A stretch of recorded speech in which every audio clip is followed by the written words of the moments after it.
সিলেটে প্রথমবারের মতো শুভ উদ্বোধন হলো SR global corporation business centre. ব্যবসায় আগ্রহীদের দক্ষতা বৃদ্ধি এবং বিশ্বব্যাপী কাজের পরিচিতি বাড়িয়ে দিতে যুক্তরাজ্য প্রবাসী সাইম রহমানের উদ্যোগে সিলেটে প্রথমবারের মতো শুভ উদ্বোধন হয়েছে SR global corporation business centre. গত 18 নভেম্বর সিলেটের কাজীটুলা শামীম প্লাজার দ্বিতীয় তলায় এই বিজনেস সেন্টারের উদ্বোধন করা হয়। এই সময় প্রধান অতিথি হিসেবে উপস্থিত থেকে ফিতা কেটে প্রতিষ্ঠানটির উদ্বোধন করেন বিএনপির চেয়ারপারসন সাবেক প্রধানমন্ত্রী বেগম খালেদা জিয়ার অন্যতম উপদেষ্টা মাহিদুর রহমান। পরে কেক কাটা ও দোয়া মাহফিল শেষে বিজনেস সেন্টারটি পরিদর্শন করেন অতিথিরা।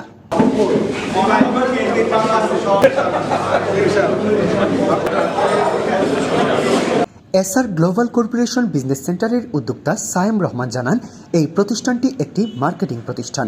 এই প্রতিষ্ঠানের মাধ্যমে ব্যবসায়ীরা অনেক কিছু জানতে এবং বুঝতে পারবে এবং কি তাদের কাজের পরিচিতিও বিশ্বব্যাপী ছড়িয়ে দিতে পারবে। তাই সবার দোয়া এবং সহযোগিতা পেলে এই প্রতিষ্ঠানটি আরও বড় হবে এবং অনেক দূর এগিয়ে যাবে বলে আশাবাদ ব্যক্ত করেন প্রতিষ্ঠানটির স্বত্বাধিকারী সাইম রহমান। আমরা কি চাইতেছি, জনগণ থেকে সাহায্য হইবে, যে এমপ্লয়মেন্ট বাড়বে, চাকরিটা বাড়বে, ছেলেটা বাঁধবে। আমরা আশা করি যে আমরা কর্পোরেশনটা আরও বড় হইবে, বড় হইলে মানুষের চাকরিও হইবে। এর জন্য আমরা একটা কর্পোরেশনটা করছি কেন, যে একটা UK based corporation. UK based কর্পোরেশনের কারণ হইল যে ইউকে বেসড মানুষটা আছে, তারা আজকে সিলেটে আসিয়া এখানে ইনভেস্টমেন্ট করবে। ইনভেস্টমেন্ট করতে পারলে কী হইবে, সিলেটটা আবার আগ্রহ হইবে। আমরা বাংলাদেশে আমরা এখন করব, বাংলাদেশে আমরা আগ্রহ করব, ডেভেলপ করব, ফিউচারটা নিয়ে আসবো সিলেটের মাধ্যমে, নট জাস্ট সিলেট, অলসো বাংলাদেশের মাধ্যমে যে আসবে। আমরা একটা কর্পোরেশন হিসাবে আমরা হেল্প করব, উই উইল অ্যাডভাইস, আমরা তার সাথে থাকবো, আমরা তার সাথে ইনভেস্ট করবো যদি লাগে। প্রধান অতিথির বক্তব্যে প্রতিষ্ঠানটির উদ্যোক্তা সাইম রহমানের বাবা বিএনপির চেয়ারপারসনের উপদেষ্টা মাহিদুর রহমান জানান, আমি প্রাউড অফ মাই সন। সে দেশে, তার বাবা দেশকে নিয়ে সারাটা জীবন আমি কাটিয়েছি, দেশকে নিয়ে দেশের রাজনীতি করি। সেই ছেলে বর্ন অ্যান্ড ব্রট আপ ইউকেতে, তারপরে তার মন মানসিকতা বাংলাদেশি। এটি আমার কাছে ভালো লাগতেছে যে তার বাবা সারা জীবন বাংলাদেশি রাজনীতি, বাংলাদেশি সমাজকে নিয়ে যুক্তরাজ্যে যে সময় কাটিয়েছে, সে ওইটাকে দেখে সে যে তার অন্তরে অনুধাবন করেছে, এটাই আমার কাছে ভালো লাগতেছে। দেশের প্রতি এবং দেশের মানুষের প্রতি এমন ভালোবাসা দেখিয়ে যুক্তরাজ্য থেকে সিলেটের মাটিতে এসে এমন একটি প্রতিষ্ঠান তৈরি করাতে সাইম রহমানের প্রতি কৃতজ্ঞতা প্রকাশ করেন অন্যান্য অতিথিরাও।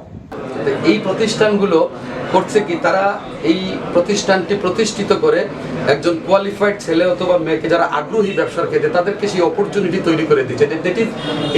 এই অফিসটা কিন্তু একদম রেডি করা, যে কেউ চাইলে এটি বছরের জন্য ভাড়া নিতে পারে, মাসের জন্য নিতে পারে, ইভেন ডেইলি বেসিস নিতে পারে। সো এইরকম অপরচুনিটি স্পেস যারা তৈরি করেছেন, এই ধরনের একজাক উজ্জ্বল এবং সুশিক্ষিত ছেলেদেরকে আমি ধন্যবাদ এবং মোবারকবাদ জানাচ্ছি তারা এই ধরনের একটি উদ্যোগ গ্রহণ করার জন্য।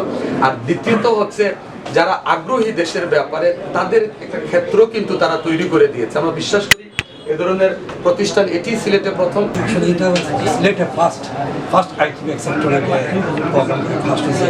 আমি আশা শুনলাম যে এটা অত্যন্ত একটা ভালো জিনিস। দেশের টানে এবং দেশের মাটির টানে আসা আমাদের বাইসটা ইনশাল্লাহ বাবা চাচা থেকে ইনশাল্লাহ বড় করবে এবং সাকসেসফুল হবে। ওনারা ওনার ছেলে যে উদ্যোগ দিচ্ছে আমাদের সিলেটের মাটিতে, দেশের মাটির জন্য তাদের যে এতটা, আমি তাদের এই টানের জন্য তাদের ধন্যবাদ দিই। এত বড় সুন্দর একটা উদ্যোগ, যদিও ব্রন অ্যান্ড ব্রট আপ ব্রিটিশ, তারপরেও দেশের মাতৃকার টানে, বাবা মা চাচাদের টানে এখানে যে ব্যবসা প্রতিষ্ঠান করেছেন, তার এই ব্যবসা প্রতিষ্ঠানের সবচেয়ে উঁচু স্থানে নিয়ে যাক, এটাই আমরা আশা করি। আমি খুবই আনন্দিত যে সাইম বাংলাদেশে সিলেটে এরকম একটা বিজনেসের প্ল্যানিং করতেছে এবং প্ল্যানিং করছে। আমাদের এই অর্গানাইজেশনের মাধ্যমে সাইম ভাই যেরকমভাবে বলছে যে বেকারত্ব দূর হবে, এটা কিন্তু এই অফিসটা এরকমভাবে দিলে এটা গ্লোবাল একটা সেন্টার। এই অফিসের মাধ্যমে যারা কাজ করবে এরা গ্লোবাল সোসাইটির সঙ্গে একটা সম্পর্ক হবে এবং শুধু এখানে যে তারা কাজ করবে তা না, এই কাজ এখানে কাজ করার কারণে তাদের বিভিন্ন জায়গায় পরিচিতি আসবে এবং বিভিন্ন জায়গায় তারা ভালো ভালো জায়গায় হায়ার পাবে। তো আমি সবাইকে বলবো যারা আমরা বাইরে আছি, আসো দেশে ইনভেস্ট করো, দেশের মানুষের সঙ্গে কাজ করো। এবং আপনি বলছেন যে দেশকে আমরা কী উপহার দেবো, এটাই আমরা উপহার দিচ্ছি। তো এটাকে ছোটো করে দেখলে হবে না, কিন্তু অনেক বড় একটা উদ্যোগ। অ্যান্ড যার কারণে আমি সাইমকে বারবার থ্যাংক ইউ দিচ্ছি যে উদ্যোগ নেওয়া, যেটা কিন্তু একটা সাহসী উদ্যোগ। এবং আমার বাচ্চা সাইম রহমান, সে বাংলাদেশকে ভালো বাসে বলেই হয়তো এখানে তার চয়েস করেছে বাংলাদেশে একটা